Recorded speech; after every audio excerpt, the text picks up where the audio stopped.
28e journée de Betclic Elite, le basket pro France est dans ton écran by la LNB, voici ton résumé. Un derby très attendu à la Halle Vacheresse entre Roanne et Bourg, deux équipes du top 8 bien engagées dans cette course au play-off, comme d'hab Brima est cherché dans les airs dans l'entame. Un début de match où à chaque fois que la chorale tente de s'échapper au score, les Burgiens reviennent. Jordan Floyd, en pleine accélération, ramène son équipe à une possession sur cette contre-attaque. 30-28, on ne panique pas du côté des hommes de Chouley. Parfait départ et travail de marche pour libérer Silvio de Souza.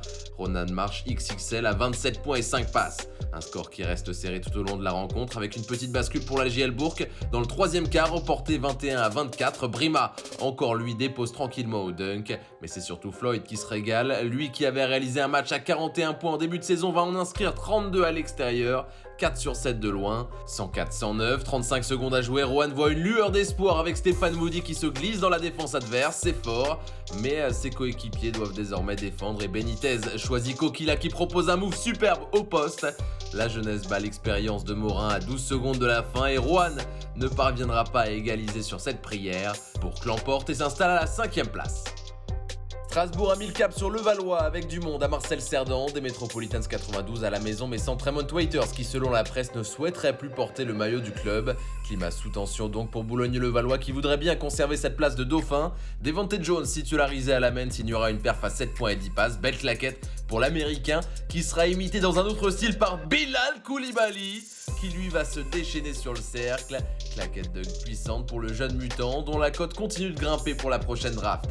42-34, Strasbourg n'a pas dit son dernier mot malgré un Marcus Keane en échec tout au long du match. Bodian Massa est présent mais insuffisant pour vraiment relancer le suspense, d'autant que Wembanyama va vouloir se montrer.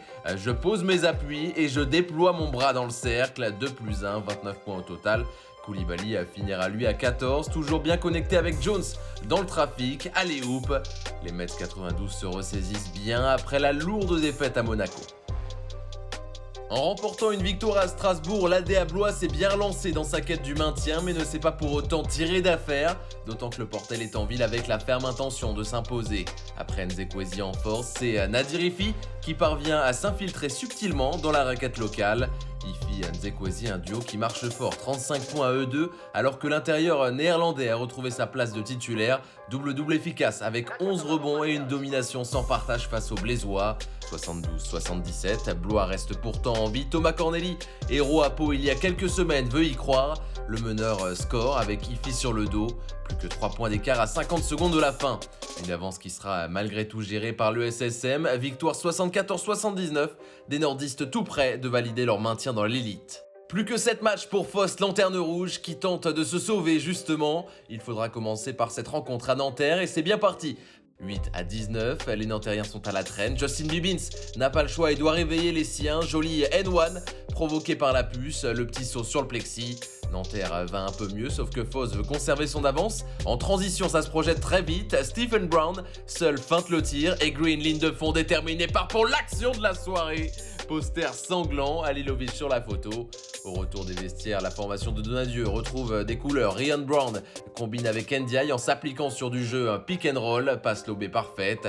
Dans l'entame du 4e quart, le show Bibin s'est lancé. Lui qui avait tant manqué aux blancs et verts pendant 3 mois et demi s'offre son record en LNB. 33 points, 5 sur 7 de loin. Action à 4 points ici. Avant d'inscrire le panier de la bascule à 1 minute 30 de la fin, avec les tripes et le cœur, Nanterre se sort du piège tendu par les Phocéens. 4e victoire de suite. Rien n'est encore joué pour les places finales du top 8 qui tentent de se dessiner. Dijon et Cholet sont très proches et le gagnant à l'issue de l'affrontement sera 3e du championnat. Grégor Rovat est le premier à ouvrir le compteur point, shoot au buzzer. Deux beaux collectifs de Betclic Elite qui se retrouvent à Jean-Michel Geoffroy, l'occasion de sortir le popcorn. Belle patience des Bourguignons sur cette action où tout le monde participe et McDuffie en bout de chaîne.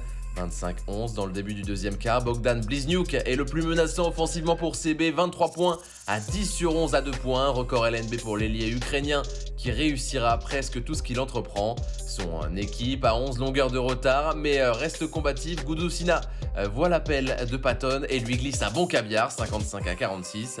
Mais les Choletais font aussi pas mal d'erreurs, 18 ballons perdus contre seulement 9 pour Dijon qui en profite. Interception, Holston lance du côté qui écrase Blizniuk violemment. Les maîtres des airs se montrent pour conclure ce match de la meilleure des façons. Après du côté, Gavin Ware s'occupera de dunker. Le public est conquis et rien ne va plus pour Cholet qui perd son 4e match de rang. Dijon en profite pour prendre la 3e place. Nancy-Le Mans en cette 28e journée où le SLUC a peut-être réalisé son match référence en vue du maintien. Face à un adversaire solide du championnat, les locaux ont dominé de la tête et des épaules tous les secteurs du jeu. Gentilly s'enflamme car son équipe réalise une première mi-temps épique, 56 points inscrits en 20 minutes. Caleb Walker est intenable et agresse ses adversaires à l'intérieur. Son équipe terminera à 71% à 2 points. En deuxième période, à peu près la même histoire avec Grantham au service dans une défense du MSB un peu trop laxiste. 20 points au total pour Walker, 19 pour Mike Scott, élu MVP avec 8 rebonds et 5 passes. Nancy à domicile écrase Le Mans, 100 à 80 et se pose à la 15e place du classement. Avant-dernier et menacé de descente, Paula Cortez accueille le leader Monaco, des Béarnais qui, dans les premières minutes, parviennent à gêner les Monégasques sur une défense de zone et une attaque avec un peu de folie signée Onyangé et Charvin. 11 à 2, mais attention à la réaction du vice-champion de France, Eli Okobo met de la vitesse et lance Brown.